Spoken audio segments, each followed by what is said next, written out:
Solo விங்கடோ season 5 episode 3ல இருக்கும். இதுக்கு முன்னாடி ஒரு 4 சீசன் இருக்கு. ஏன் பார்க்கல அப்படின்னா மறக்காம செக் பண்ணுங்க.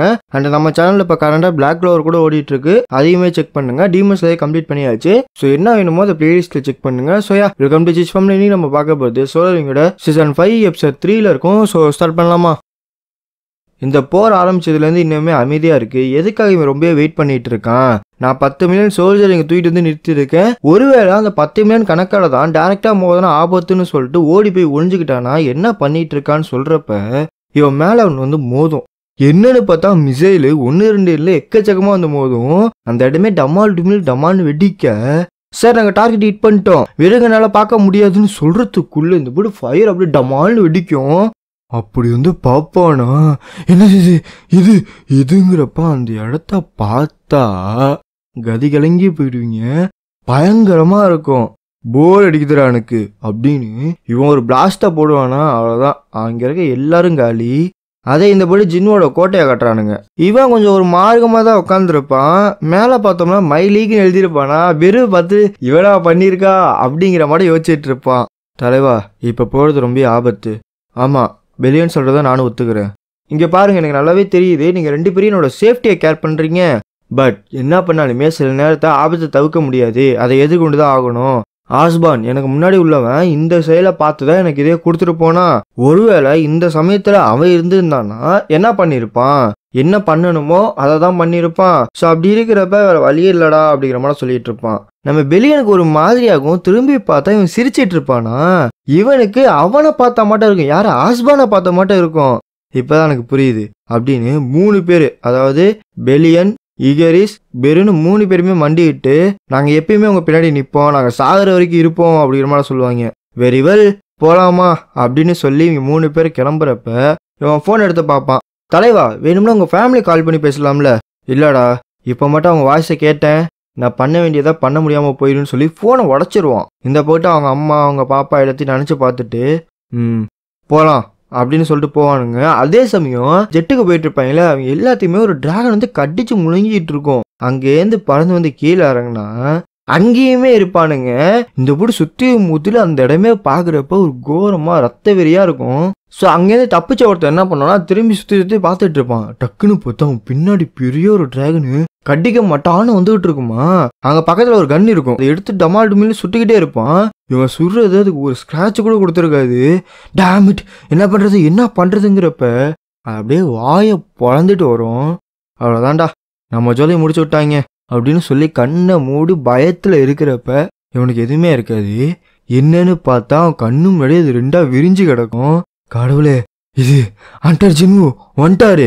டேய் இங்கேருந்து போ, இந்த புகிட்டு 7-8 வரும் ஒரு மாதிரி ரூலர் அத்தாரிட்டி போட்டு ஒரு அழுத்தி அங்கே இருக்க எல்லாத்தையுமே ஒரே சீவிடுவான்.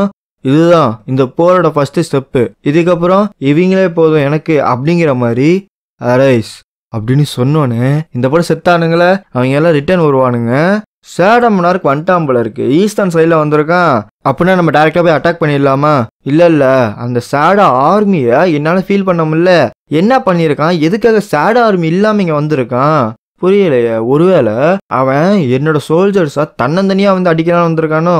இல்லை அப்படி இருக்காது, என் சோல்ஜரை கொண்டு அவங்க சேடாவை எடுத்து எனக்கு எதிராக யூஸ் பண்ண போறானோ? எதுக்காக இவ்வளோ டைம் வேஸ்ட் பண்ணுறான்? வேஸ்ட் பண்ணல, எனக்கு எதிராக டைமை திரட்டிக்கிட்டு இருக்கான். சேடம் மனார்க் நீ என்ன யோசிக்கிற? அப்படியே டிவியில் பார்த்தோம்னா சொல்லிடுவானுங்க, இந்த மட்டும் போனாங்களே ஜெட்டில் ஹண்டர்ஸ் அவங்க எல்லாமே பார்த்தோம்னா கான்டாக்ட் வந்து லூஸ் பண்ணிட்டோம், கனடியன் ஹண்டர்ஸ் யாருமே இப்போ உயிரோட எல்லை போல இருக்கு அப்படிங்கிற மட்டும் நிறைய விஷயத்த பேசிட்டு இருப்பானுங்க. இது எல்லாத்தையுமே யார் பார்ப்பாருன்னா நம்ம ஜின்சால் பார்த்துட்டு இருப்பான். இந்த உலகம் அப்படிங்கிறது அழிவை நோக்கி போயிட்டு இருக்குது. ஏன்னா கனடாவில் இருக்க 3/4 பேர் செத்து போயிட்டானுங்க. அப்படி இருக்கிறப்ப மார்சர் அப்படிங்கிறது இங்கே சாகலை, மக்கள் தான் நிறைய பேர் செத்துட்டு இருக்கானுங்க. ஏதாச்சும் ஒரு மிராக்கல் நடந்தாதான் உண்டு இந்த உலகம் தப்பிக்க. அந்த மாதிரி ஏதாச்சும் ஒரு மிராக்கல் நடக்குமா? இந்த உலகத்தை காப்பாத்துமா மிராக்கல்? ப்ளீஸ் நடந்துரு. அதை இந்த பேர்டு ஜின்னு அவனோட பேட்டில் ஃபீல்டில் நிறைய ஆர்மியை சேர்த்துட்டு இருப்பான். கிட்டத்தட்ட 1000 கணக்கில் நியூ ஆர்மியை சேர்த்துருவான். அது எல்லாமே பார்த்தோம்னா இவனுக்கு ஒரு சுனாமி மாதிரி வரது போகிறது எல்லாத்தையும் தின்னு இந்த டிராகன் எல்லாத்தையும் மற்ற எல்லாத்தையும் டிஃபீட் பண்ணி இந்த பேர்டு இவங்க ஆர்மியில சேர்த்துக்கிட்டு இருக்குதுங்க.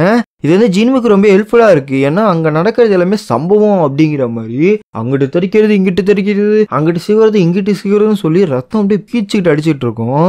அப்பதான் திடீர்னு ஜின்னுக்கு முன்னாடி ஒரு ஜெயண்ட் வந்து ஒரு போடு போடலான்னு வருவானா, அந்த இடத்துல ஒரு போடையும் போட்டுருவான். பார்த்தா ஜின்னு அங்க இருக்க மாட்டான். அங்கேருந்து ஒரு ஜம்ப் அடிச்சு வேகமா வந்து காலை கட் பண்ண அப்படியே ஒரு டிராகன் மண்டைய பிடிச்சு கவ்வி இழுத்துட்டு போங்க பாருங்க. அவன் சொல்லி முடிச்சு விட்டுருவானுங்க. அப்படியே மேல பார்த்தா 1 2 தானே வந்துச்சு. இப்போ ஓவரால் கணக்குல வரும். அவங்களுக்கு தெரிஞ்சிச்ச போல இருக்கு. அவங்க ஆர்மி வந்து என்னைய நோக்கி வந்துட்டு இருக்காங்க.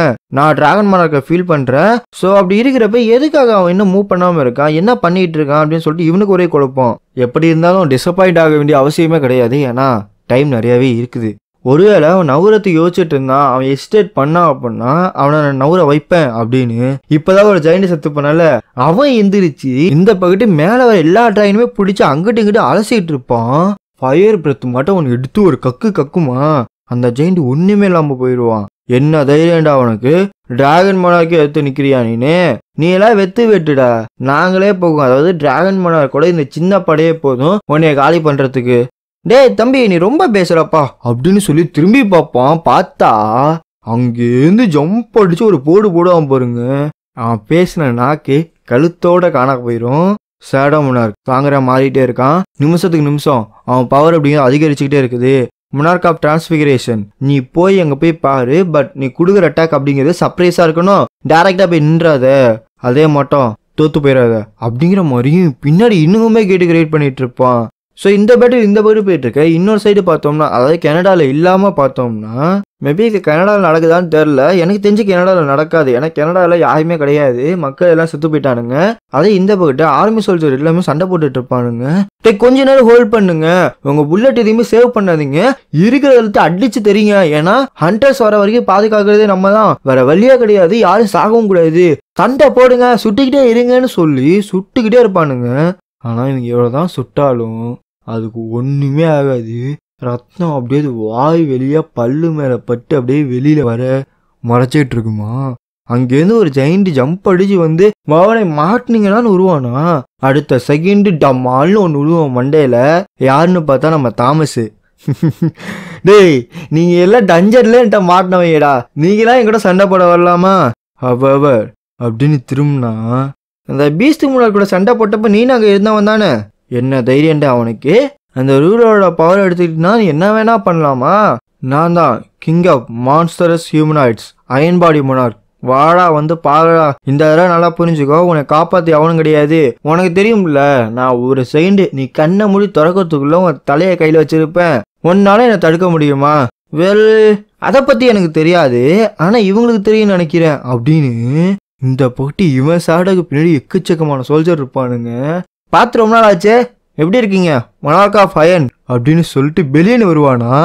இந்த போட்டு அவனுக்கு அப்படியே எக்கச்சக்கமான ஷாடோஸ் இருக்கும். ஷாடோஸ் எல்லாமே அந்த ஹியூமனுக்குள்ள இருந்துச்சா. நான் வேகமா ஆண்டரஸ்ட சொல்றேன், இந்த பக்கத்து அவனுக்கு கால் பண்ணுவான், ஐ மீன் சிக்னல் கொடுக்க பார்ப்பான். பட் இவன் சிக்னல் அப்படிங்கிறது போகவே போகாது.